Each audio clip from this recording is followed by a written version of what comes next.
Make Q the subject of the formula. Make Q the subject of the formula.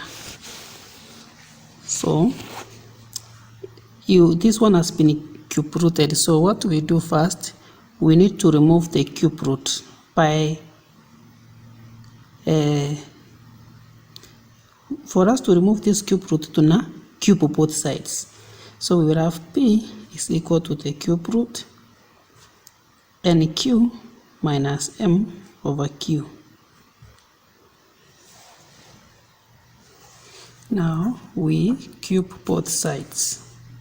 When you cube both sides, you remove the square root. Now we are going to have P cube is equal to NQ minus M divided by Q. So the next thing, tutoe hii denominator hapa chini ya Q. So we do that by multiplying both sides by the Q.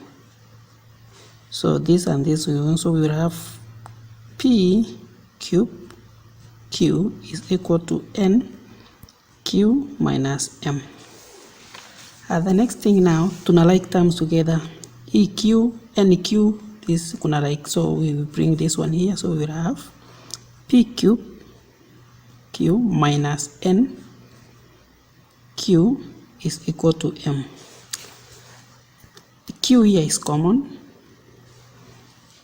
Tunaweka Q nje, Q into P3 minus N equal to M. So tunatoa hii sasa by divide, we divide by both sides by P cube minus N. So Q is equal to M minus divided by, okay, let me note. So Q P cube minus N is equal to M.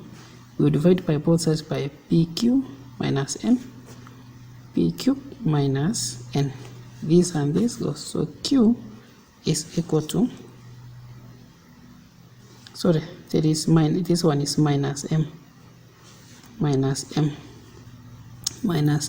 over P cube minus N. And that is it.